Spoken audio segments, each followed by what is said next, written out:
When ancient man went traveling through the great culture area of the Mediterranean, Aegean Sea, he was also a tourist, seeking points of interest. And as a result of the common attitude of the time, 7 great examples of early ingenuity and handicraft came to be recognized as the wonders of the ancient world. These wonders all come under the general collective concept of art architecture.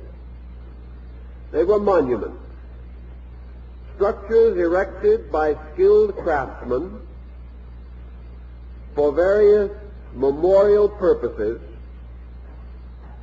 and in the passing of time sanctified by the common applause of mankind. Of these ancient monuments, only one survives to the present time. And even in the earlier days, you had to have traveled at a rather strategic period in order to see all of them. For the great figure of the sun god at the entrance to the harbor of Rhodes, the Colossus, only stood for 56 years.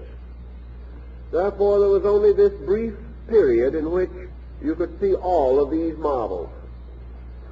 But the ruins and remains of them were visible for long periods of time, so that even these ruins came to be regarded as worthy of special travel and perhaps even hazardous adventure in order to see them.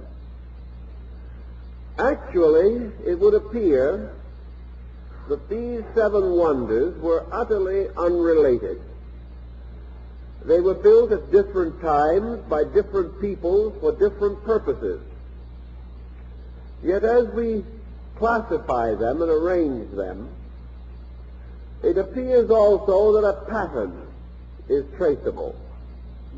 And from the old opinion record comes the conviction that accidentally or intentionally the 7 wonders formed a kind of miniature solar system, that these monuments actually did not overlap in their meanings and purposes, and though built by entirely different groups, they formed a complementary arrangement, actually sacred to the 7 planets recognized by the ancients.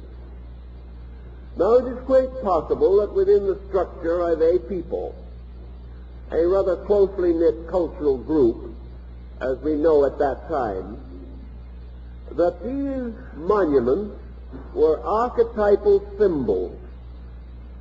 They represented one of the earliest expressions of man's instinct to externalize concepts and ideas within himself. There have been waves and levels of this process of externalization, and we're going to try to follow the various levels by comparing one group of productions with another. If we may assume, therefore, that as archetypal dreams arise within man, and these dreams take on symbolic forms, that the great accumulation of structures known as the 7 wonders actually represents a 7-fold symbolic dream coming forth out of man at an early age of his culture and having a real and deep meaning that survives in the life of modern man. Even today, under certain psychic intensities, the individual will have archetypal and architectural dreams. He will see temples and palaces and monuments and towers even as symbolic of his own psychic nature. And it is quite conceivable that the psychic or folk pressure of man at one time produced this tremendous monument-building intensity. It is diffused throughout the world. There is no part of the earth in which men have not raised monuments to various abstract ideas, these monuments being actually their own symbolic vestments which they have given to principles or beliefs or concepts which they regarded as important. Everywhere, therefore, we find the ruins and remains of ingenuity, of great structural intensity. We find them in Egypt, and we also recognize the great monolithic monuments of the Druidic period of Britain and Gaul. We find these monuments in China, in India, Persia, and all other foreign ancient peoples. There are traces of them, in fact, almost more than traces, in our North American culture.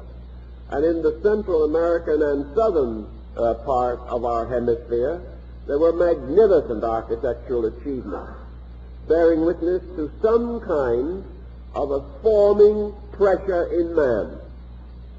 Thus, architecture comes very close to archetypes, and nearly all archetypes as concepts within man have their architectural expression through the great basic arts and sciences which also arise within the individual.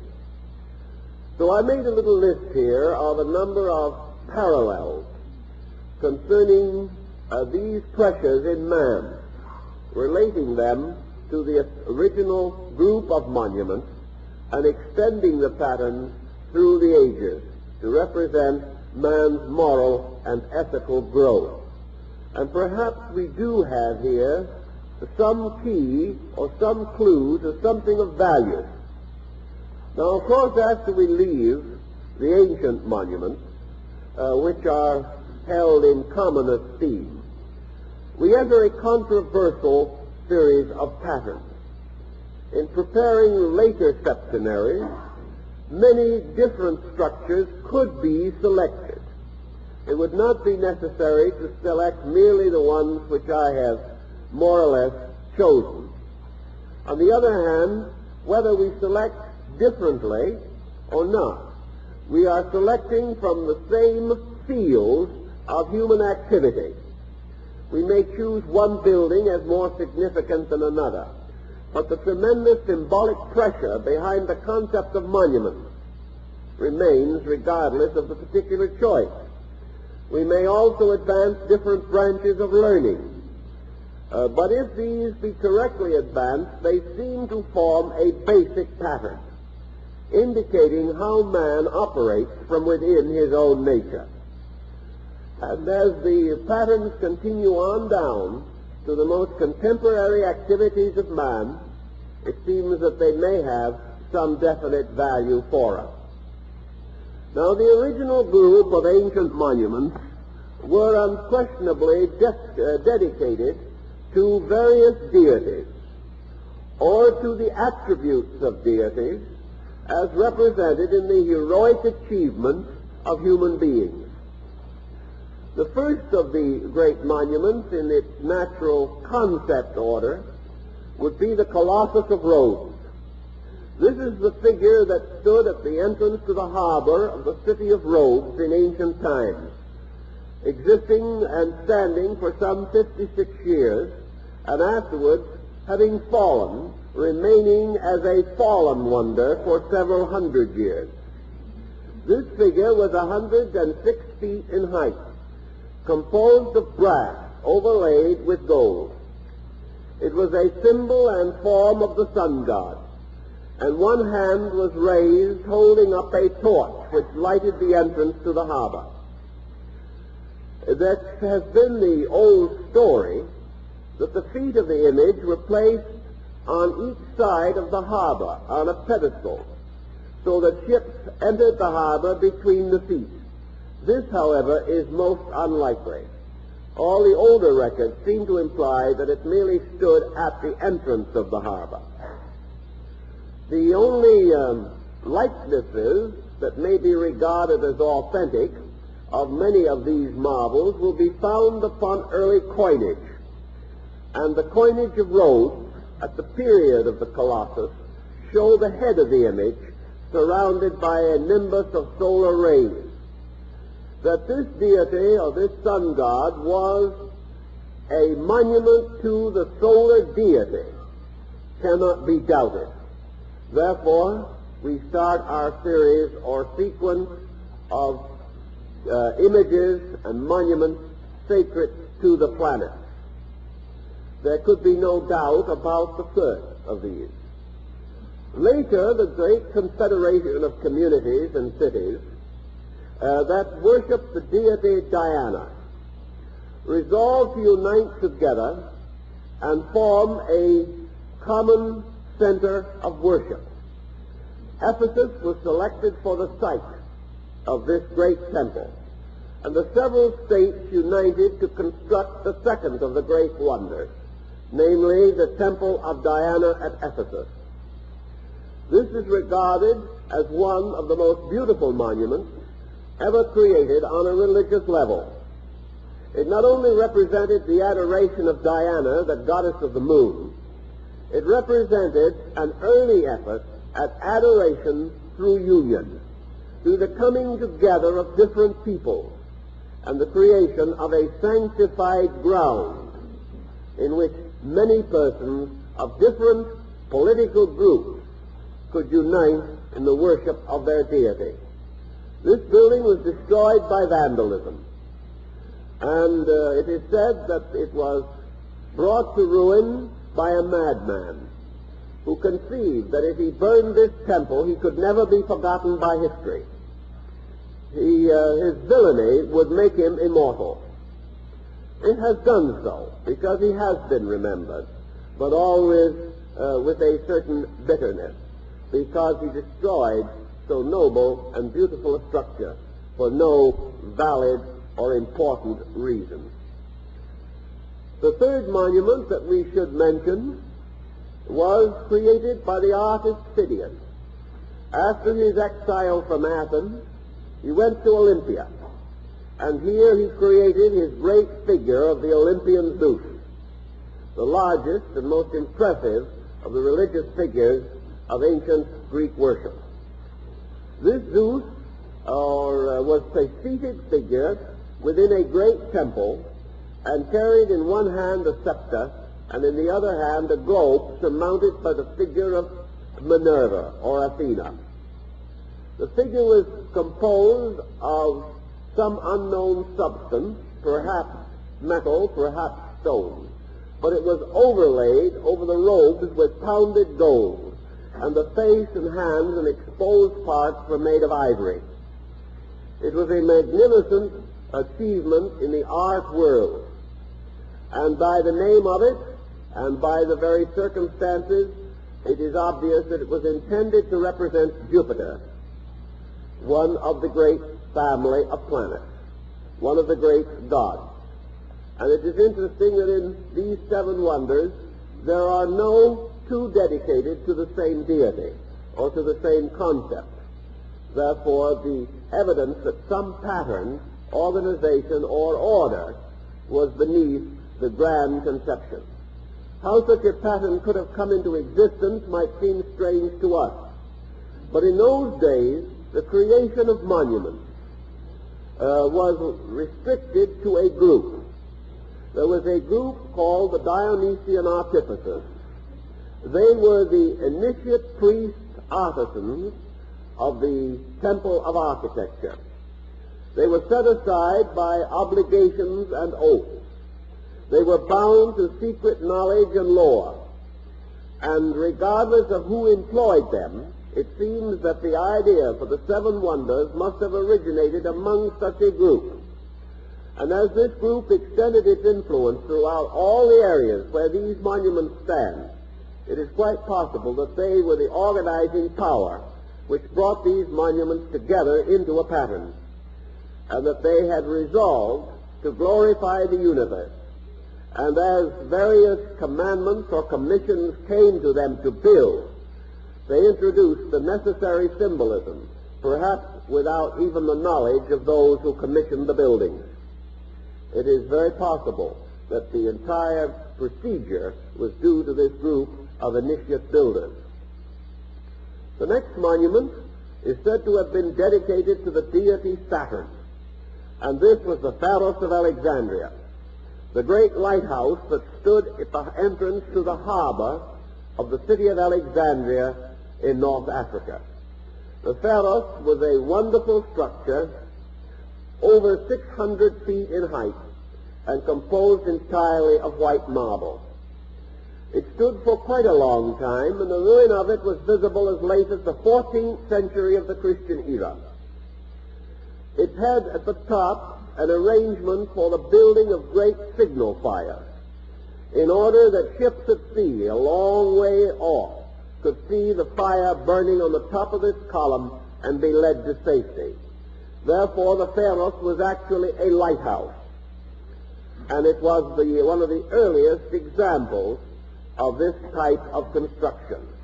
It is remembered also that during the Roman wars in Egypt, this Pharos was at one time the refuge of Julius Caesar.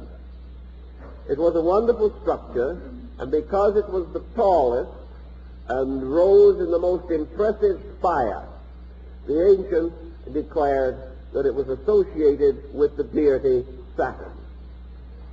Another tremendous and magnificent architectural endeavor was the creation of the great Babylonian gardens. These are supposed to have been ordered and designed in connection with the symbolism of Semiramis, Queen of Babylon. Actually, we know now that this queen was an embodiment or personification, at least in symbolism, of the concept of the planet Venus. It was a great symbol of beauty and of artistry and of the glory of creative idealism. Semiramis has been very difficult to trace historically as a queen. She becomes practically a mythological person, and as a mythological person was an extension of the power of Venus.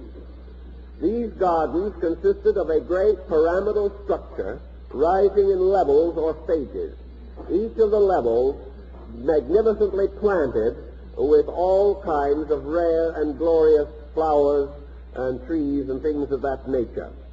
And on the very top level of the pyramid was an enormous reservoir, which was used to collect the water necessary to water the entire garden. It was a beautiful example of man's earliest concept of horticultural and botanical accumulation. It was also involved in science and was important on a scientific level because it brought knowledge of the growth of plants and trees and shrubs from all parts of the world that were gathered there, and also used to increase the medicinal knowledge that men had of the use of plants and things of that nature. The hanging gardens, so-called, of Babylonia are therefore considered among the great wonders of the world. Now we should pause a moment in connection with and go back to the Pharos of Alexandria, the great lighthouse, because this is an alternative to one other monument that is said to have been of equal value or significance from the standpoint of planetary rulership. It being held by some writers that instead of the great lighthouse of Alexandria, this concept of the deity Saturn rightfully belongs to Solomon's temple. So this has been considered as an alternative, the great temple complex on Mount Moriah in Jerusalem. The Temple of Solomon was not a great structure in itself, but the enormous platforms upon which it stood, the tremendous architectural skill of the builders in arranging the buildings surrounding the temple and setting forth the entire complex in the pattern of the ancient Jewish religion caused These endeavors and achievements caused the building to be regarded as an alternative, and in some lists it takes the place of the Pharos of Alexandria. Now, the next structure that comes naturally to us is the magnificent tomb of King Mausolus. This is so-called the mausoleum at Halicarnassus. This word, mausoleum, from the King Mausolus, is now the root of our common term, mausoleum, as a name for a place for the reposing of the remains of honored dead. This great king was a magnificent warrior. He did a great deal to unite and bind together his peoples.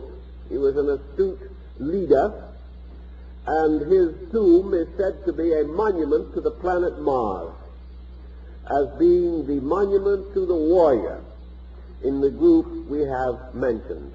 This structure was a large cubical structure with extensions and towers, and surmounting the roof of it was also a pyramid, and on the top of this pyramid a magnificent golden statue of King Mausolus. This structure has disappeared. We have no actual trustworthy representations of it, but from the ancient report a reasonable reconstruction is possible. The next and last of these wonders, then, is that which relates to the planet Mercury. And all Egypt and other nations agree that this wonder belongs primarily by right to the great complex of pyramids at Giza, particularly the Great Pyramid, and that this was a monument to the God of wisdom, to the God of knowledge and the God of letters, that it actually represented the entire epitome of ancient learning, for into it were built the principles of the known arts and sciences of the day. It was therefore sanctified to the messenger of the gods, to the mysterious winged deity Hermes.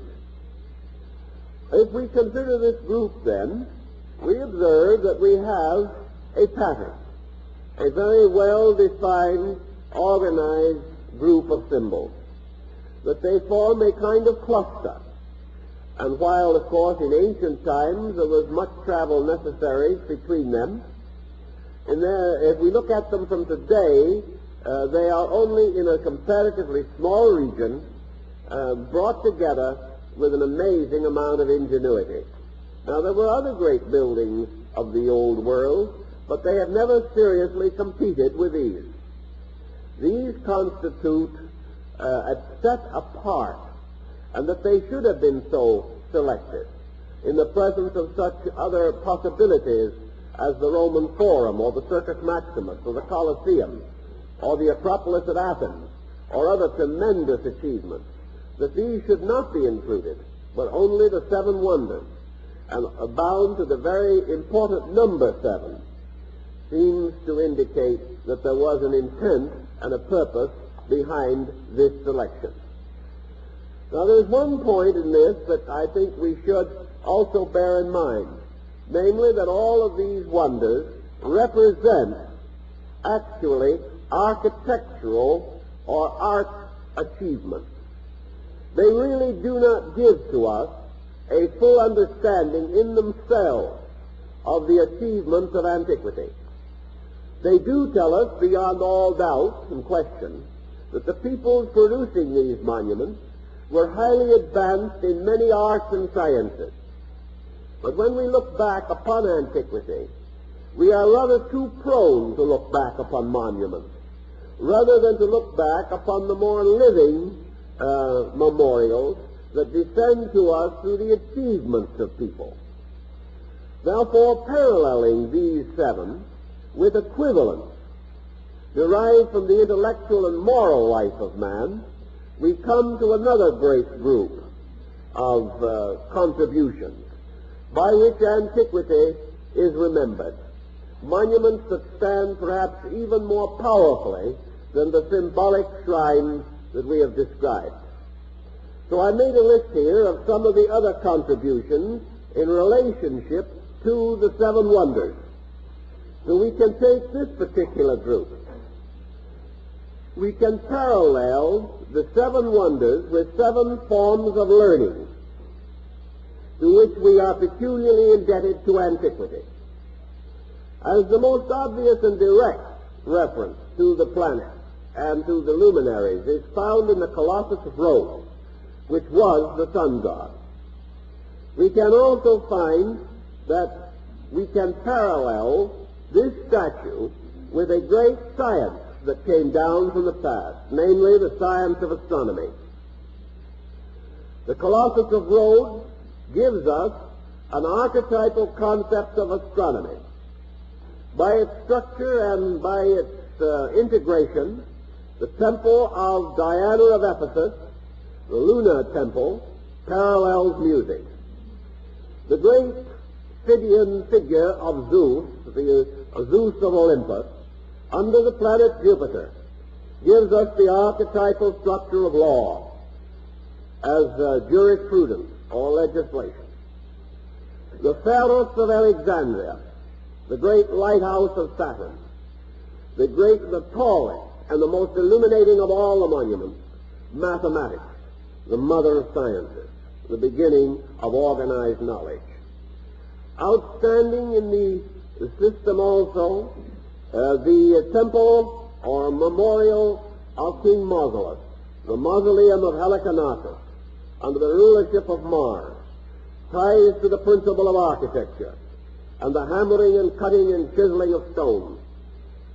The marvelous structure of the Hanging Gardens of Babylonia bind with the concept of art, and the pyramid ruled over by Hermes with his caduceus reminds us also of another great art of the ancient medicine.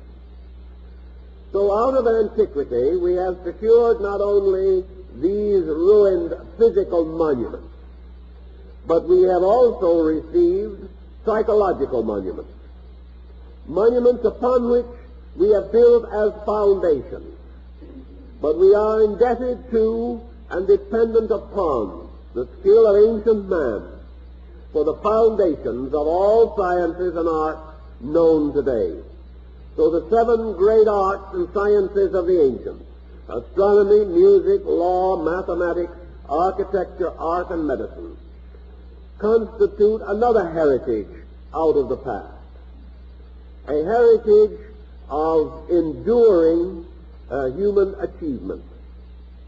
Now, we also know that the ancients gave us not only this concept of sciences and arts, but a directive in connection with the use of them. We realize that they represented these arts as having been bestowed by deities for the purpose of assisting humanity to achieve its birthright, and that in ancient times all sciences and arts were dedicated to the service of deity, and consequently the artisan was also a priest, one in whose life and nature a great gratitude, a wonderful thankfulness, and a wonderful humility is shared with knowledge in dominating his concepts. Therefore, astronomy was more than a mere study of the visible heavens. It was the study of the anatomy and physiology of God, the discovery of the tremendous universal mystery whose body nature is and God the soul. Therefore, with reverence, the sciences were advanced.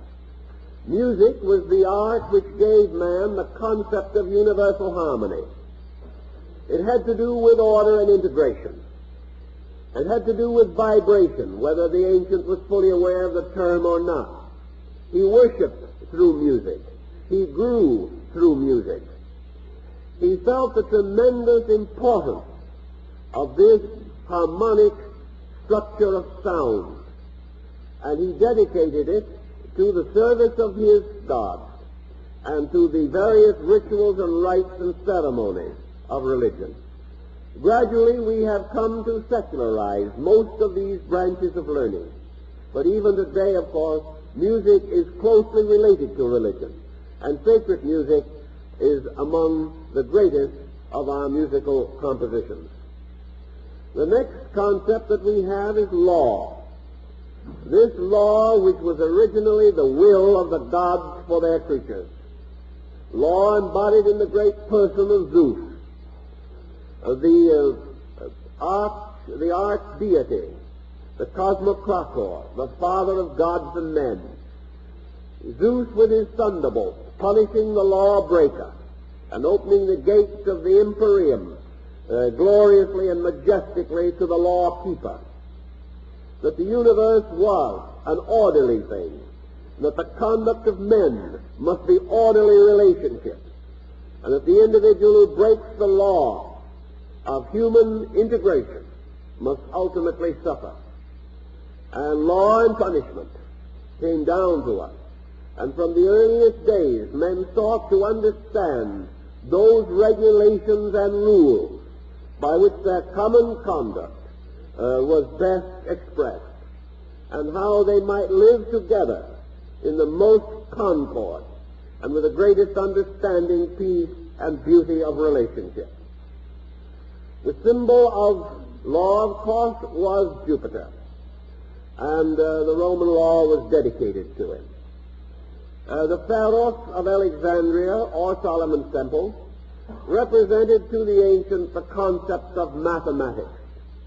Mathematics, the great tower that lighted men, that brought all minds in from the sea of doubt and insecurity into the safe harbor of learning. Of all the ancients, Saturn, or Cronus, was the father of gods and the father of times. Cronus was the principle of number, of the ordered sequences of numerical speculation.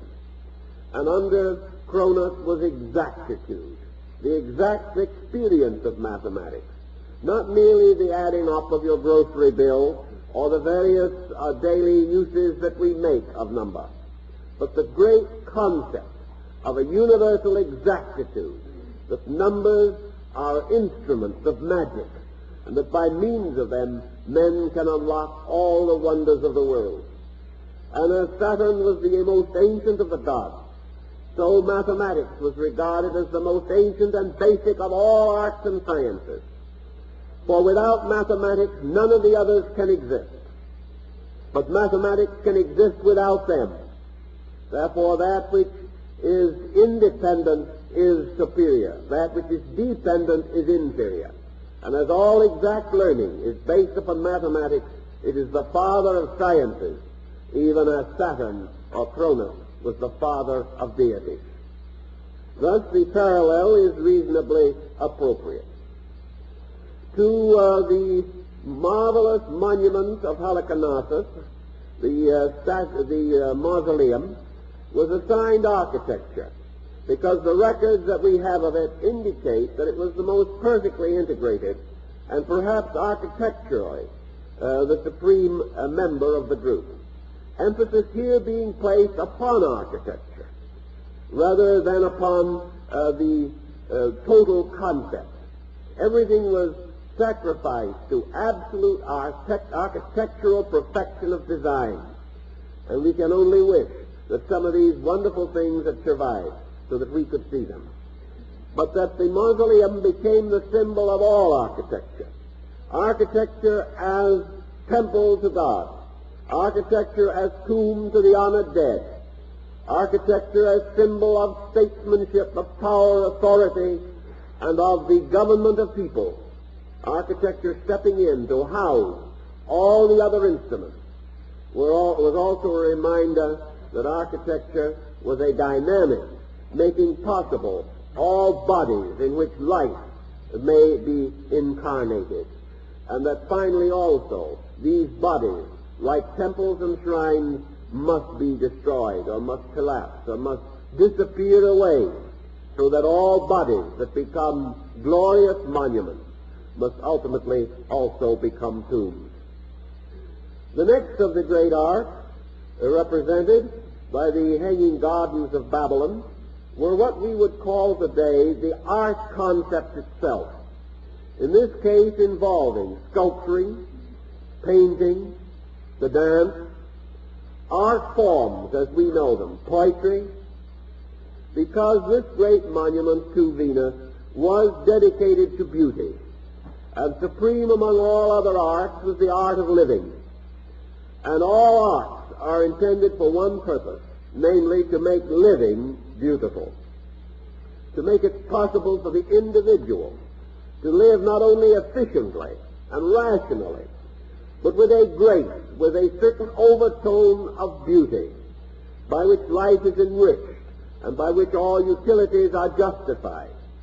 Labor without idealism is without reward, and very few persons have ever achieved greatly unless there was beauty in them, by which their labors were dedicated to some end greater than the mere gratification of ambition. Where such inner beauty does not exist, ambition leads only to tyranny and despotism. And the last of these, the Great Pyramid, under Mercury, tells us, of course, of the art of medicine, of healing, and of the power of the gods to bring health to the bodies of men. Anciently, medicine was part of religion, and Hermes was the physician of souls. For medicine not only to the ancients was a remedy for the body, but the greatest of all medicine was wisdom, which was the medicine for the sickness of the soul. And if the soul was sick, the body could not be well. But if in the case of sickness, the soul could be restored, then there was greater probability that the body would recover. Already in ancient times, man had conceived the psychological relationship between right attitude, right knowledge, right thinking, and the state of the corporeal nature of man. Therefore, that the sound body must be inhabited for the sane mind. And Mercury, as taking away ignorance, took away the great sickness for which learning is the only remedy. Thus these concepts broaden the foundation of our indebtedness to ancient people and tell us something more of the expanding of our way of life. Now the thought came to me that it might be interesting to return for a moment to the level of architecture. We are rather proud today of the things we do, or perhaps not only just the things we do, but the things that have been done. We also remember that in the collecting of the original group of 7 wonders, man was comparatively unaware of that part of the world which was far from him, particularly the great structure of Asia. He had no knowledge that there were other worlds and other parts of this world far from his own abode. And in Asia and in other European and even in American architecture and structure, we have likewise wonders that are very important and interesting. So I collected a group, others could change it, but again this group carries through to the original pattern of wonders which we can visit today. A few cases we may have to wait for more auspicious political situations, but the monuments still stand and are available to us, and most of them we can visit. Strangely, we have more or less picked them out ourselves, and nearly every tourist guide, nearly every fragment of literature about foreign countries features these. Features them perhaps as ancient man instinctively selected the old wonders. And in arranging them, we find they make very much of a pattern, because they are not so different from the group that we originally had. We remember the Colossus of Rhodes, standing with torch raised at the entrance of the city of Rhodes.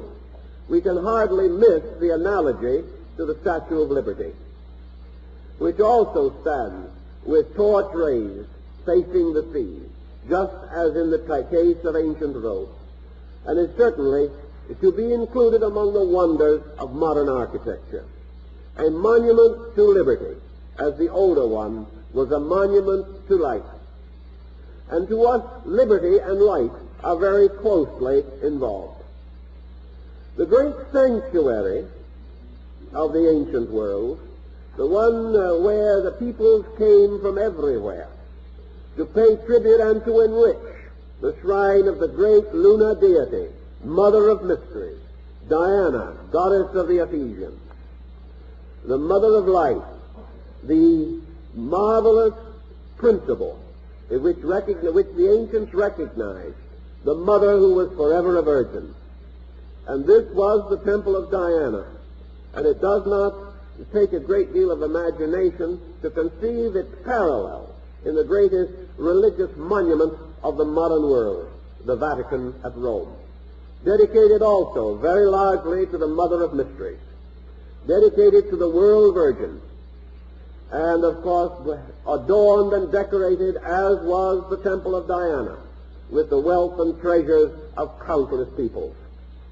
The tremendous architectural achievement of the Vatican is undeniable.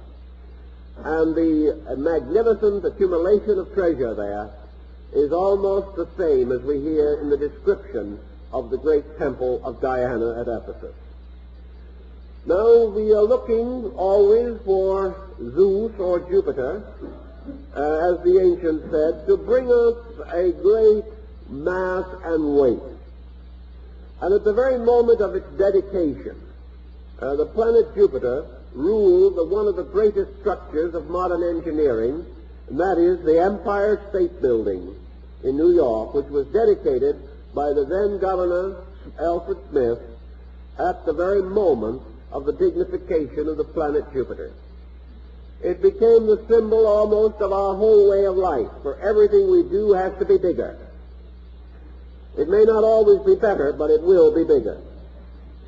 And this tremendous monument of modern industry, this tremendous symbol of modern architectural efficiency, the largest and highest of our achievements, the concept of the Empire State Building as a wonder of the modern world is not unreasonable.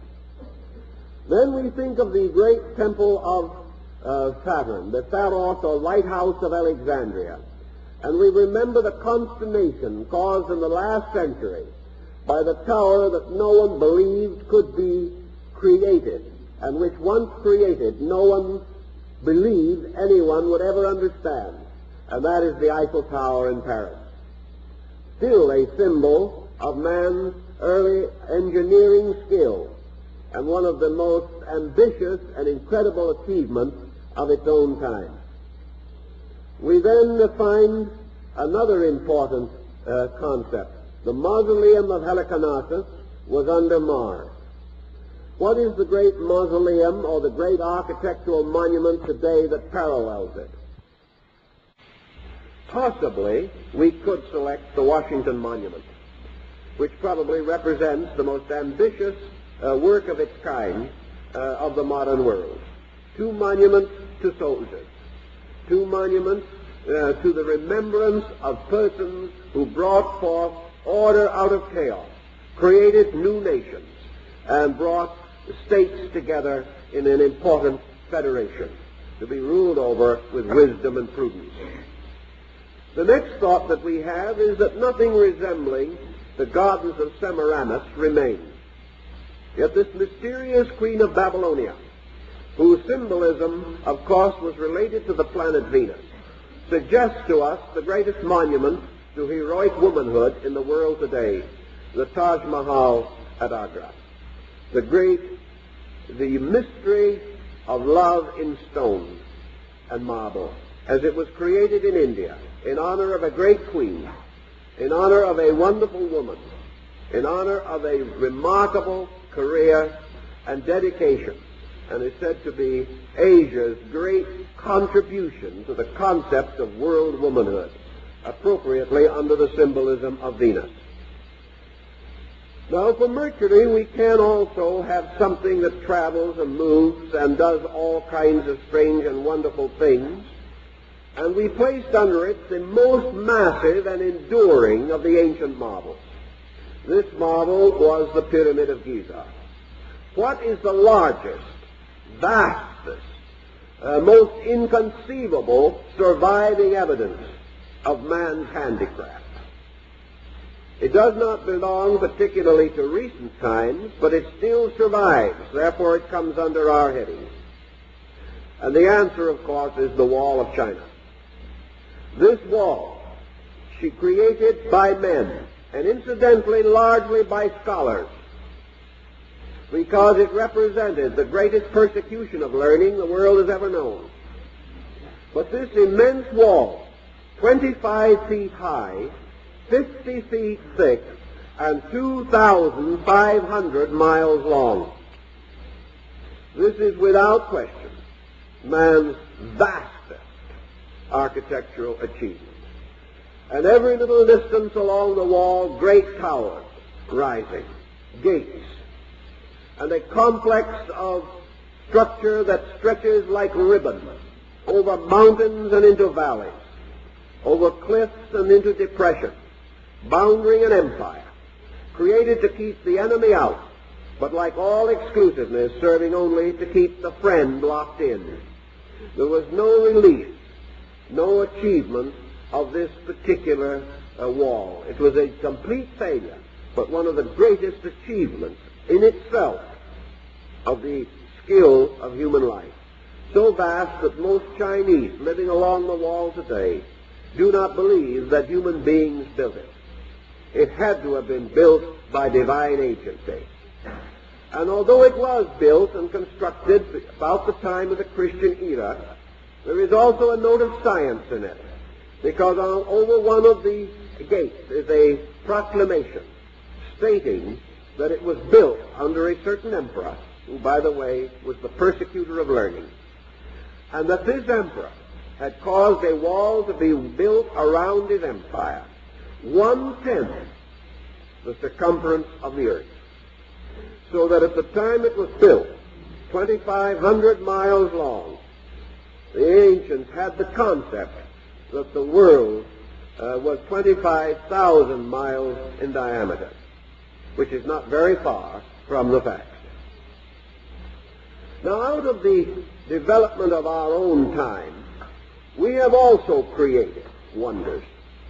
And the question arises in our thinking, what are the wonders which we have fashioned?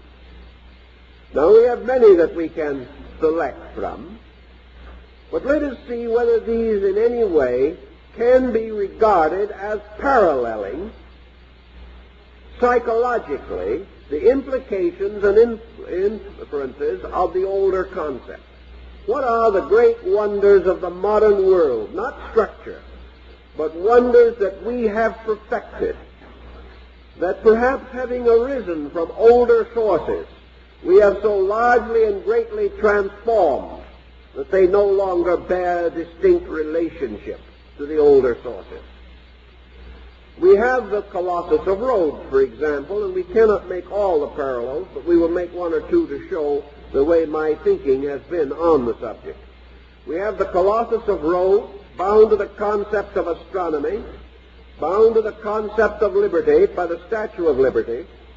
And what do we have out of this? The torch held up. What does it bring to our mind in modern development? Perhaps one of the key discoveries or contributions of modern times, the electric light.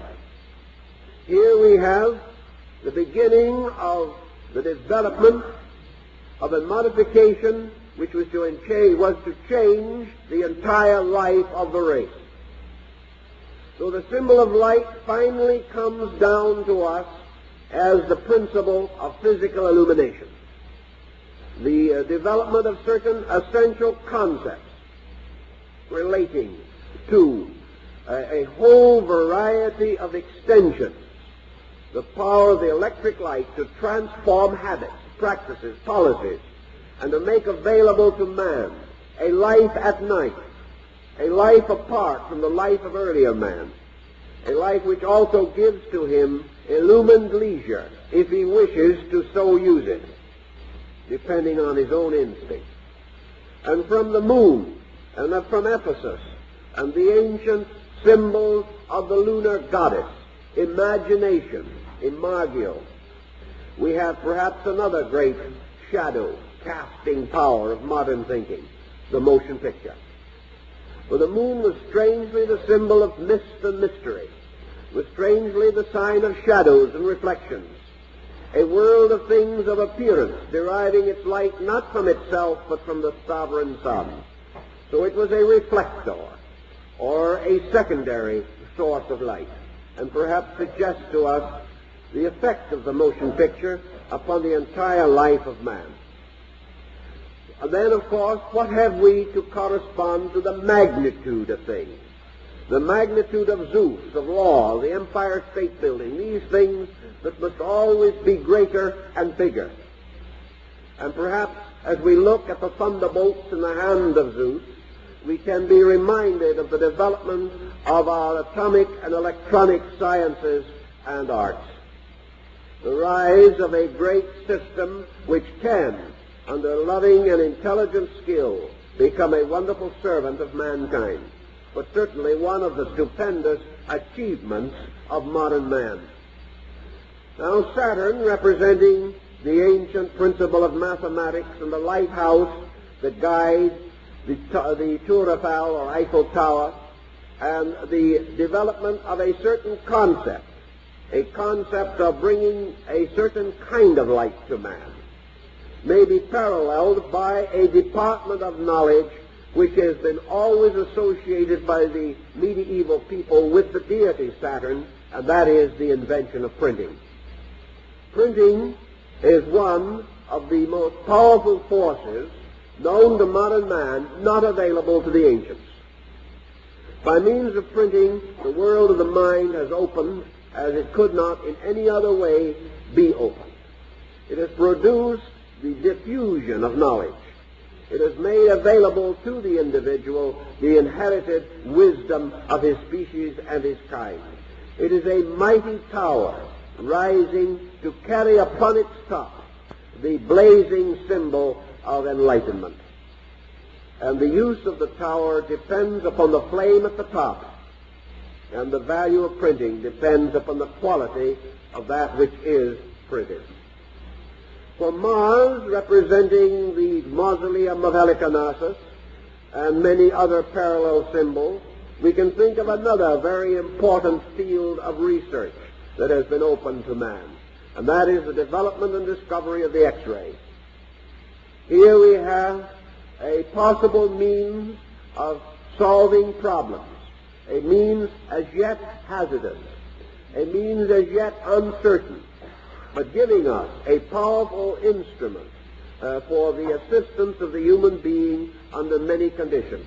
And of course, X-ray can extend into other fields than that of therapy and becomes important, directly or indirectly, in many phases of our activity. Under Venus comes the possibility of a larger life, a possibility of bringing to the individual the beauties and wonders of the world, so that the whole earth can become a kind of hanging garden, and every man is a tourist. And this is the development and advancement of our great systems of transportation. Transportation has now been elevated to the point whereby the automobile, the airplane, and other devices, the world becomes available and accessible to all of us. Transportation has done a great deal to deform but also to beautify the world in which we live. It makes it possible in many cases today for every man to have his garden, to have his own world of flowers and beauty, because he is able to travel further between his business and his home. It makes it possible for him to go out and see his country or see his world. And if they ever get the signboards down, we'll see it better. We now have the whole world thinking about a one-world policy. We have selfishness, we have greed, we have intolerance with us still. But these things are passing further and further out of fashion. The individual who exhibits these tendencies is no longer respected as the outstanding citizen.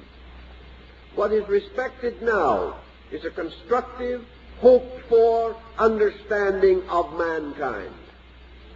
Therefore, it would seem to me that this vision, supported by vast economic structure, actually receiving the major cooperation of many peoples and many levels of integration, that this organized concept of world peace is one of the wonders of the modern world.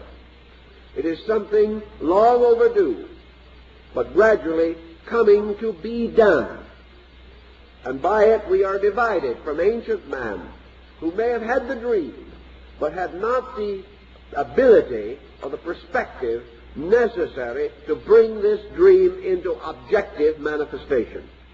We have brought the dream into the world of realities as we know them, material, intellectual realities, and we are fighting to make it work.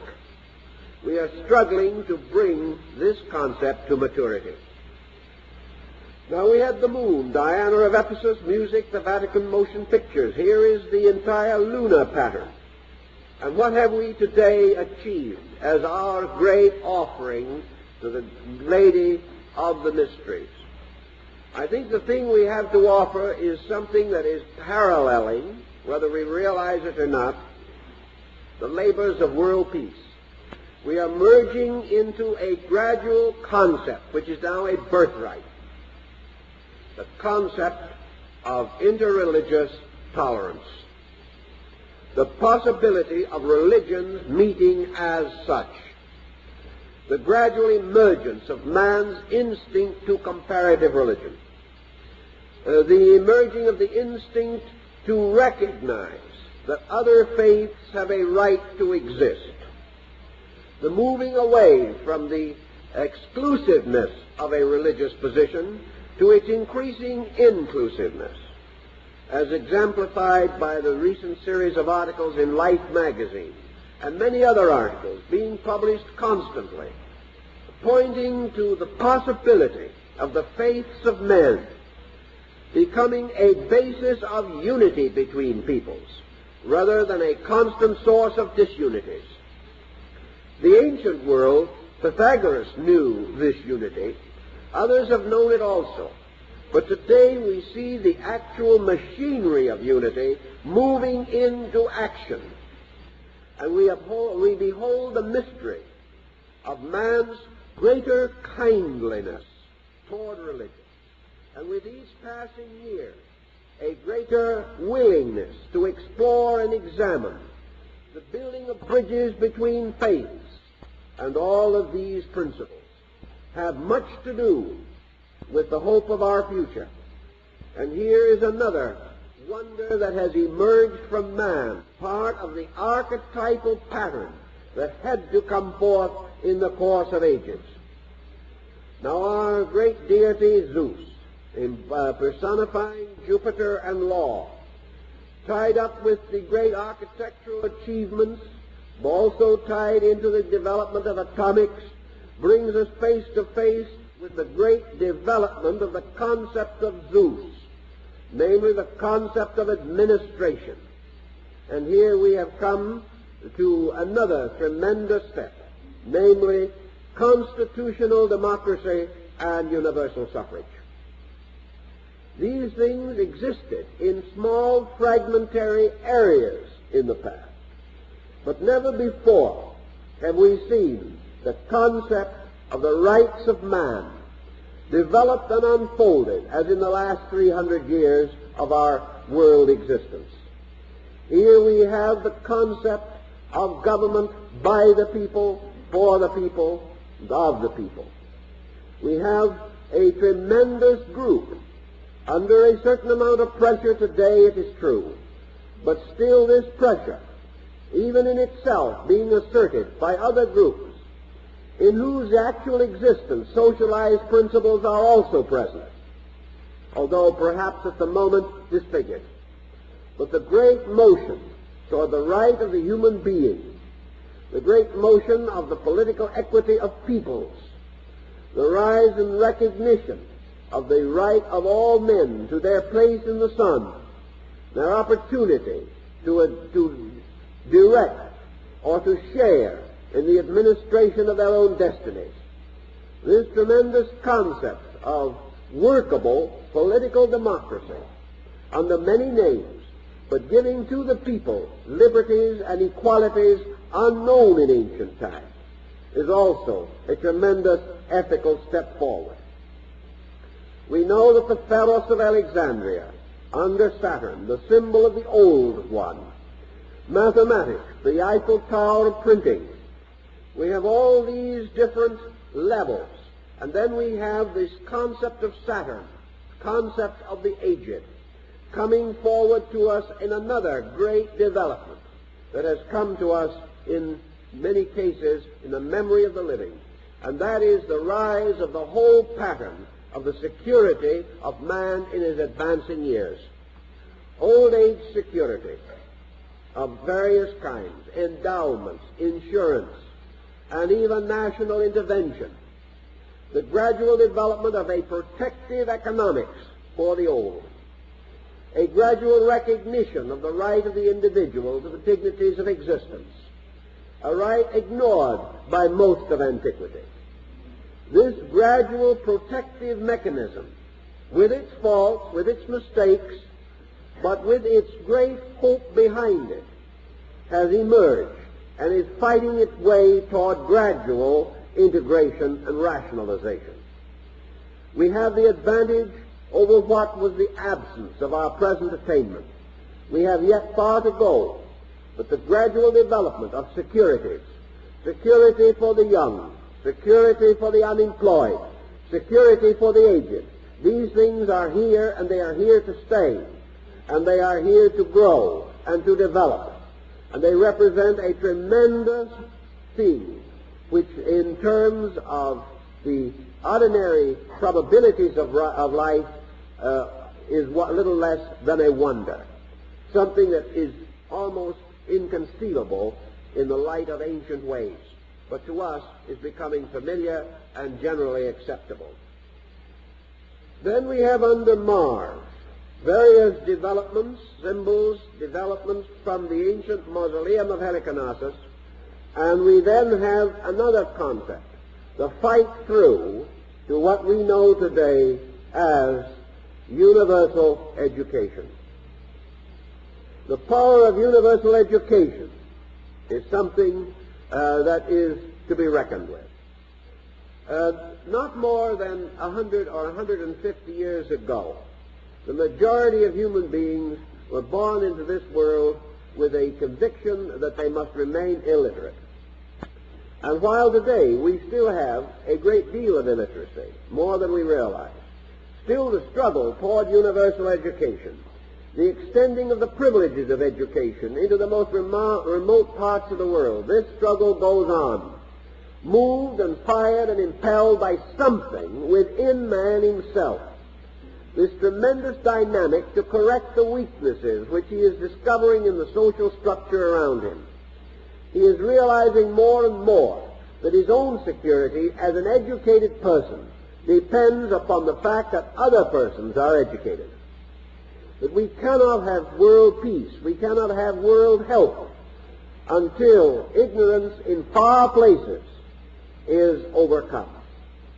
We are also under tremendous pressures to determine the essential nature of education, to recognize the need for reform and change within the structure of it. But regardless of these changes that must come, and they will come also, out of this same pressure within man, we have made an achievement which would have been incredible to antiquity, namely that we have advanced education until it is no longer limited to classes, that it is no longer limited to groups or levels, but that a certain amount of education in our Western way of life is now compulsory, and that the individual is destined and inevitably foreordained to have a knowledge as his common birthright, which would have been the admiration of his ancestors. Actually, in the Middle Ages, kings could not write, princes could not read, and the average person had no knowledge of even the simplest mathematical formulas. He could not even add or use the multiplication table. Thus it is important to realize that in a short time this has been transformed, not in the terms of 10,000 years, but in the terms of 500 years. Man has greatly and wonderfully advanced his abilities and created a concept in himself which he must live up to. And it is this group of concepts with which we are primarily concerned at this moment. Under Venus, the hanging gardens of Babylon and the wonderful reservoirs for the watering of these gardens comes something else, and that is the complete structure that we have today of public utilities and sanitation. Here again is something we have never known before in the history of the world. The lack of these facilities prevented the ancient world from developing cities, and it was not until Vitruvius created the aqueducts in Rome and designed the sewers that Rome could even begin to be a city. We also realize that as late as the 15th century, the average city of Europe had no sewers. That in the 17th and 18th centuries, London had no public sanitation. And up to very recently, of course, with the development of our principles of scientific knowledge, only very recently have public utilities come into existence even as a concept. But these things have advanced our way of life in numerous regards. We are no longer decimated by the bubonic plague. We are not like Europe in the 13th century where 25 million died together in a few months, nor with Europe between the 13th and the 16th century where in 300 years 2/3 of European civilization died of plague. We have gradually cleared many of these problems, and the entire concept of bringing to man a knowledge involving the entire care of himself, a greater increasing scientific awareness of nutrition, of clothing, of sanitation, of hygiene, of eugenics, all of these things have come to man as a birthright in our day, but they are things totally unknown to man of long ago. A few, perhaps, brilliant individuals discovered for themselves. An occasional person may have come under strong influence and become informed, but the body of society was without these advantages, without this knowledge, and therefore subject to numerous infirmities that we do not know. Let us not forget also, of course, that we are subject to infirmities they did not know. But the great picture, the concept of man's development of his public utilities and sanitation principles represents a great step forward, a step forward which will mature and ripen in due course with many other activities. And under Mercury comes the seventh of these principles which we wish to bring to your attention. And this is something which is a highly controversial subject, but which in time must mature itself for our very serious consideration. And that is that in the modern world, under Mercury, we have produced the organization of labor. The organization of labor is far more important than we realize. For until man was able to socialize and integrate his working concepts, his entire cultural life had to be sacrificed to the interminable processes of work and activity. The organization of labor is something that could never have occurred before.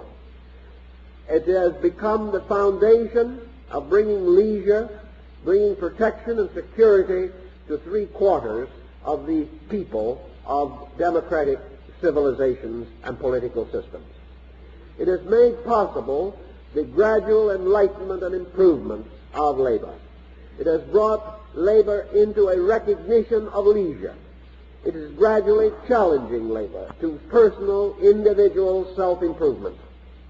The problem is still in a comparatively imperfect degree of development.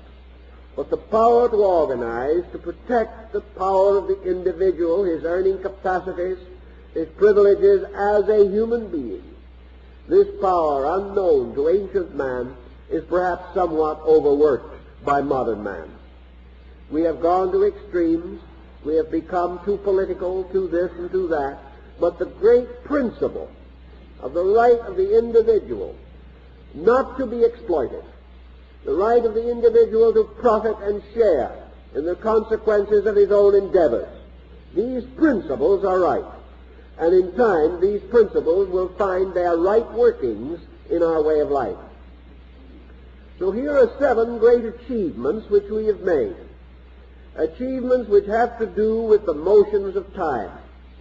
These achievements apparently are very close as archetypal structures to the first glorification of the gods in the wonders of the ancient world.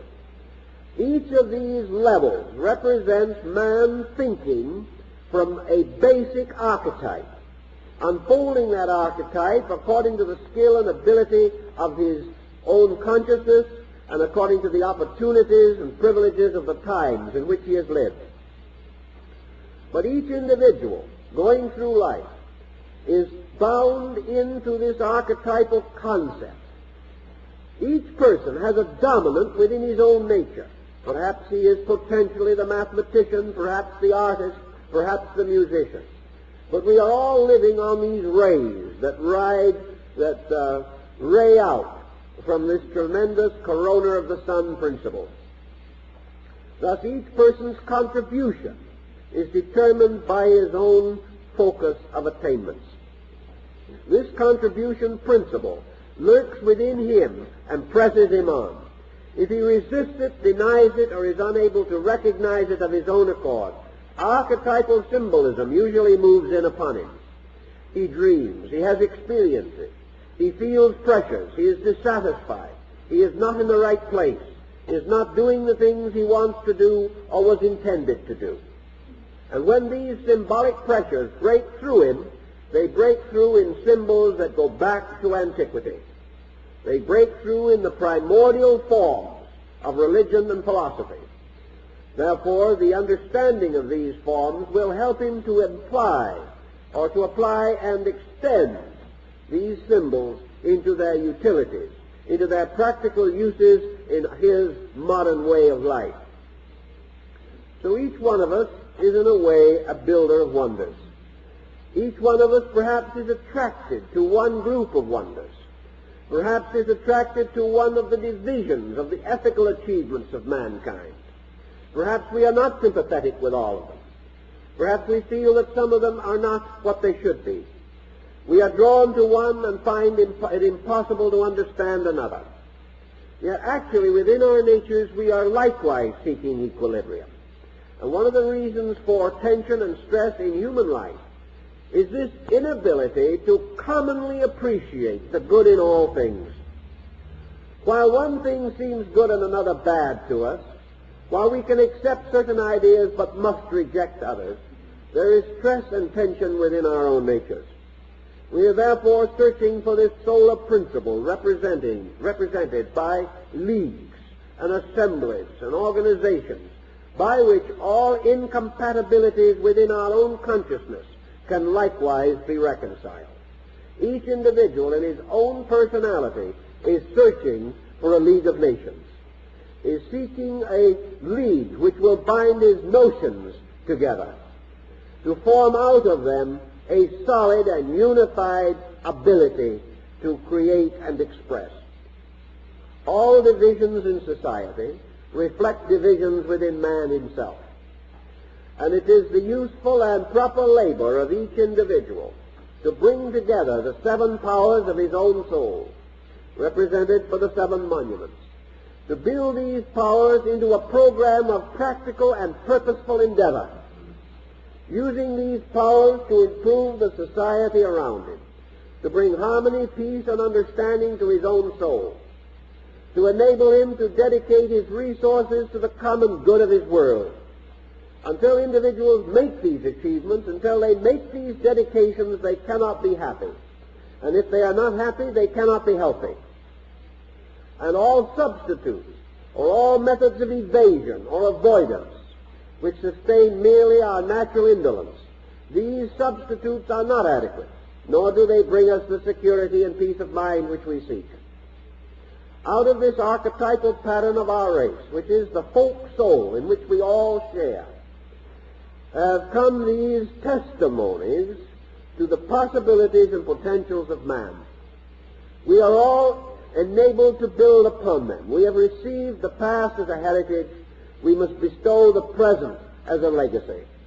And it is our wonderful privilege to build upon all these concepts and to make use of all the acquired skills of our peoples to fashion the integration of our own lives and advance the integration of others. Now, perhaps out of the contemplation of these matters, something useful will come.